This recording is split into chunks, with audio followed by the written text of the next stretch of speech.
நீ என்னென்ன செஞ்சேங்கிறது எனக்கு நல்லா தெரியும். இந்த 4.5 வருஷத்தில் அரசில் உட்காந்துட்டு முதலமைச்சராக உட்காந்துட்டு எனக்கு அத்துப்படி நான் கையெழுத்து போட்டு தான் ஃபைல் பூரா அங்கே அடுத்ததுக்கு போகும். நான் அவுத்து விட்டேன்னா எங்கே போகணும்? திகார் செயலுக்கு நீ போகணும். ஞாபகம் வச்சுக்க. அதெல்லாம் ஒரு அரசாங்க ரகசியம். சொல்லு, நான் பகிரங்கமா சொல்றேன். சொல்லு. அப்படி இருந்தா திமுக விடுவானுங்களா? சொல்லுங்க பார்க்கலாம். திமுகவுடைய பி டீம் அப்படித்தான் சொல்லுவாங்க. வேற வழியே கிடையாது. இவரு ஜெயிலுக்கு போறது உறுதியாயிட்டுது. மற்றவெல்லாம் குறை சொல்லிட்டு இருக்காரு. சொல்லையா, என்ன ரகசியம் சொல்லையா, உனக்கு தான் தெரிகிற சொல்லு, மக்கள் தெரிஞ்சுக்கிட்டோம்.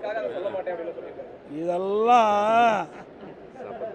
அதாவது சொல்லுவாங்க கிராமத்தில், எறும்பு ஏறாப்பழம் ஓட்டுன்னு சொல்லுவாங்க. அப்படி கேட்குறவன் எந்தா எறும்பு ஏறாப்பழம் ஓட்டுன்னு சொல்லுவாங்க. அது மாதிரி இதெல்லாம் பத்திரிகை ஊடகங்கள்லாம் உங்களுக்கு தெரியாதா? அது மட்டும் இல்லை, பல வழக்குகள் அவர் இருக்கார். பல வழக்குகள் அவர் சந்திச்சுட்டு இருக்காரு. அவர் விரைவில் பல வழக்குகள், இப்போ ஒரு வழக்கு இல்லை, பல வழக்குகள் அவர் போகிறது நிச்சயம். எனவே அனைத்து இந்திய அண்ணா திராவிட முன்னேற்ற கழகத்தை பொறுத்த வரைக்கும் இந்த ஓபிஎஸ்ல எவராலையும் அழிக்க முடியாது. செய்திகளை உடனுக்குடன் தெரிந்து கொள்ள உடனே சப்ஸ்கிரைப் பண்ணுங்க.